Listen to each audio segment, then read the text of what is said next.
शिवालय में जाकर भगवान का दर्शन करना या कहीं संत के दरवाजे पर जाकर दर्शन करना, ना। शिव महापुराण में कहा गया, आपके नजदीक में जो रह रहा है, आपकी बहू हो, आपकी सास हो, आपका ससुर हो, आपका पति हो, आपकी पत्नी हो, आपका बेटा हो, आपकी बेटी हो, आपकी बहू हो, आपके काका जी हो, काकी जी हो, मामा जी हो, मामी जी हो, बुआ जी हो, फूफा जी हो, बहन बेटी, नाते रिश्ते, अड़ोसी पड़ोसी, कुटुंब, कबीला, मोहल्ला, खेड़ा, गांव, जिनसे आप मिल रहे। दर्शन का मतलब अपन कहते हैं कि भगवान का दर्शन करो। दर्शन का मतलब यह होता है कि हम जिससे मिलें उस समय हम परमात्मा को देख लें, तो समझो कि हमने दर्शन किया। अब हम पाषाण की मूर्ति में तो भगवान देख रहे हैं,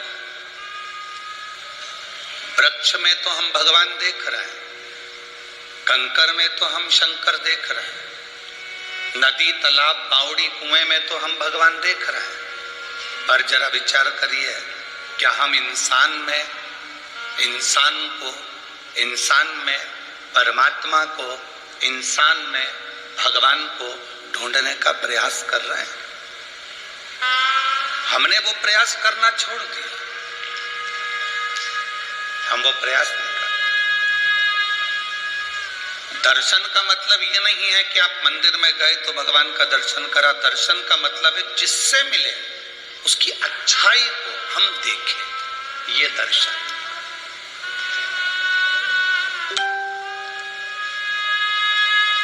शादी के पहले लड़की की कितनी अच्छाई हमको दिखती है। मेरी बेटी, जिससे मैंने लड़के की शादी पक्की करी, बहुत अच्छी लड़की है, पढ़ी लिखी है, ज्ञानवान है, सब जानती है, सिलाई जानती है, कढ़ाई जानती है, बुनाई जानती है। अपन जाते हैं तो आदर करती है, पानी पिलाती, प्रणाम करती, नमन करती, सब उसमें इतना संस्कार भरा हुआ है कि बहुत अच्छी लड़की है।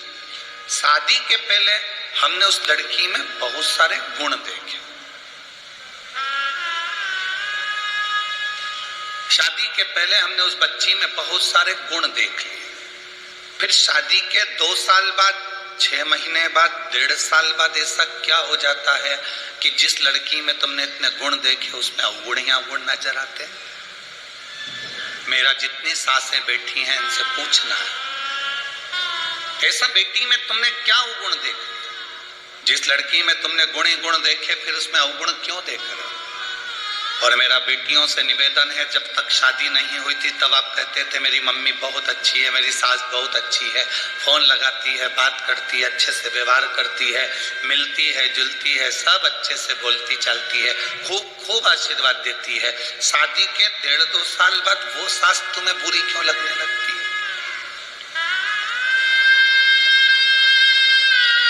मेरी जलगांव की जीजियों, मेरे जलगांव के जीजाओं, मेरी बेटियों, मेरे बेटाओं और मेरी माताओं, एक बात का स्मरण आपके अंदर रखना, जब तक हम किसी से मिलते नहीं है तो ललकता बड़ी रहती है, मिलने के बाद वो ललकता समाप्त हो जाती है।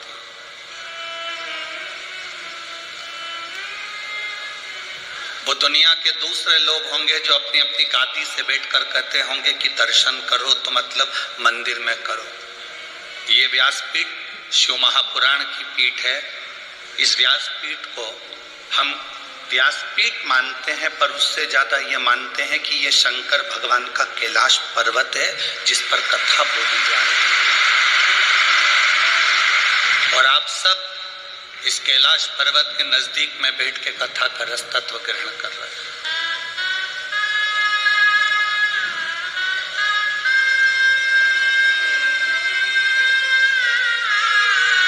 यहां जितने लोग रुकते हैं, कथा के पंडाल में जितने लोग रुकते हैं, मेरा चैनल वालों से, न्यूज वालों से, उनसे निवेदन है, जब वो यहां से 7 दिन बाद जाएं तो उन रुकने वालों से उनके मन की बात पूछना कि 7 दिन जो कथा के पंडाल में रुके, उनको 7 दिन में एक ना एक दिन शंकर के आने का, शंकर के जाने का और शंकर की प्राप्ति का अनुभव हुआ कि नहीं हुआ? उनसे पूछो।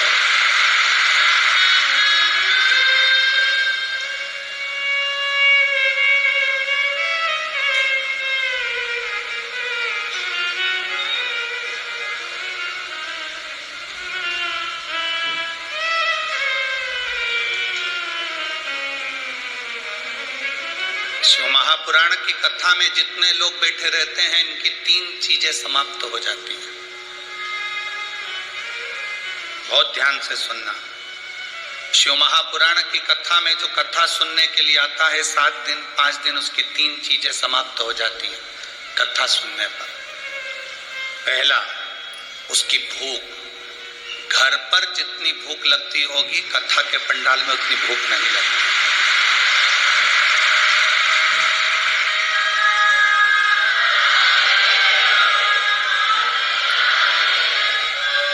अगर भूख लगती तो ये उठकर भोजन के भंडारे में मिलती, पर सुबेरे नहा धोकर तैयार होकर वापिस पंडाल में सुबेरे 6 बजे से अपना आसन लगाकर इंतजार करने बैठ जाती है।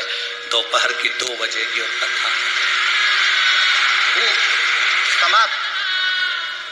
जो झोले में थोड़ा बहुत बिस्कुट या कोई सामान कोई लाकर दे देता है, वो निकाल कर उसमें से थोड़ा सा खा लेती है। पास वाली कहती खाना खाने नहीं जा रही, मैं तो नहीं जाऊं, मैं यहीं अच्छी, मैं नहीं जाऊं, मैं यहीं अच्छी। तो खाना तो यहीं पास में तो भंडारा चल रहा है, चल ना ना मैं नहीं जाऊं, मेरे पास तो रखा है, थोड़ा सा मुरमुरा लेके आई थी, उसको खा लेती, अब उसमें से निकाल कर खा। 3 चीजें शिव महापुराण की कथा में जो 7 दिन 5 दिन रहते हैं, उनकी 3 चीजें चली जाती है। भूख,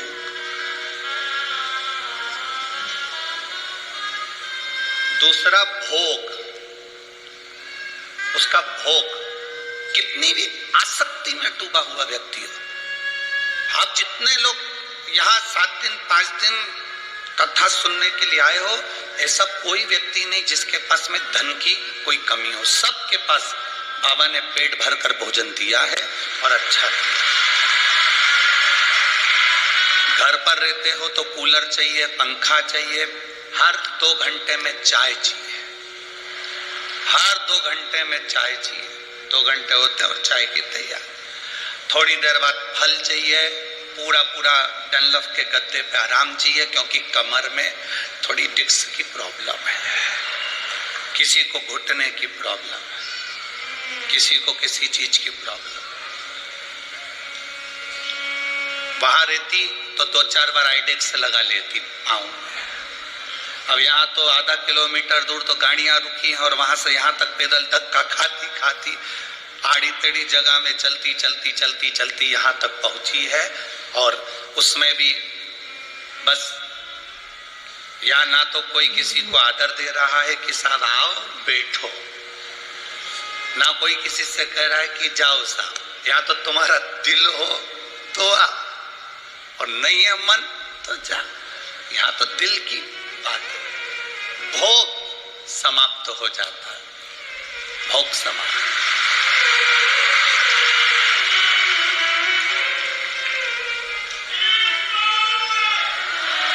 तीसरे नंबर पर शिव पुराण सुनने पर भोजन हमारा जो करने की, हमारी जो घर में आराम से चाय, अचार, ठेसा, सिंगदाने की चटनी और पूरन पोली और आमठी और फिर सिमैया की खीर, ये सब जो तुम्हें 2-1 दिन में कुछ ना कुछ याद आ ही जाता है कि आज ये बना लो, आज वो बना लो, वो बना लो।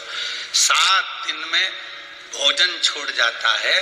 तुम्हारी रुचि से तुम नहीं खा पाते, जो भोले बाबा तुमको दे देता है वो खा लो। भूख गई, भोग गया, भोजन गया, 3 चीज चली।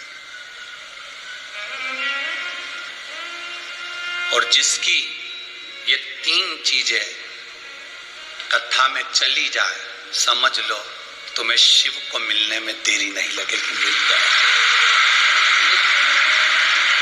शिव मिलने में देरी नहीं है, फिर वो मिला। शंकर मिल गया। उसकी प्राप्ति का केंद्र बिंदु है भगवान की भक्ति।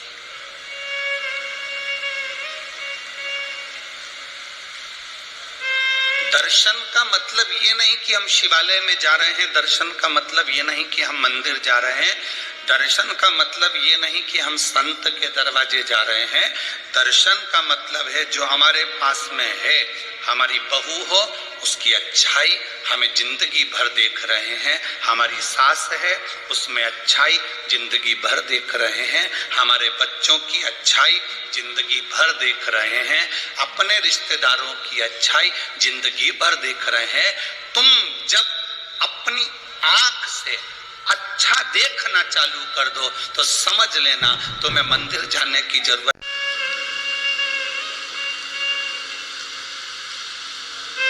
दर्शन का मतलब ये नहीं कि हम शिवालय में जा रहे हैं, दर्शन का मतलब ये नहीं कि हम मंदिर जा रहे हैं, दर्शन का मतलब ये नहीं कि हम संत के दरवाजे जा रहे हैं।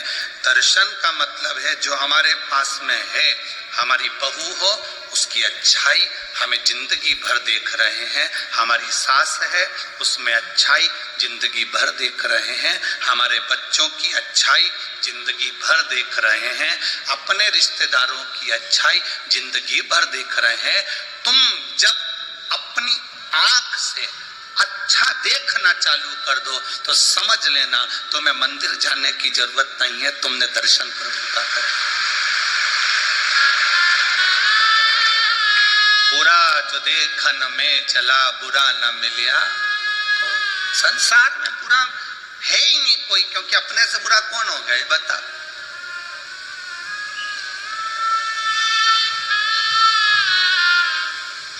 सांप काट लेता है तो उसका इलाज हो सकता है, बहुत ध्यान देना महाराज। बिच्छू काट ले तो उसका इलाज हो सकता है, कुत्ता काट ले तो उसका इलाज हो सकता है, जानवर काट ले तो उसका इलाज हो सकता है, पर इंसान को काट ले तो इलाज नहीं हो सकता। हम ऐसा काटने की बात नहीं कर रहे हैं कि तुम किसी को काट लो इस काटने की, नहीं। जिसके भीतर नफरत भरी हुई है और अंदर से व्यापार काट रहा है, तरक्की देखकर जल रहा है और उसको नीचे गिराने का सोच रहा है, समझ लो कि वो काट रहा है। जितना जहर सांप के विष में नहीं है, जितना जहर बिच्छू के डंक में नहीं है, उससे ज्यादा जहर आज के आदमी के अंदर भराता चले जा रहा है, एक दूसरे को देख देख कर जहरीला।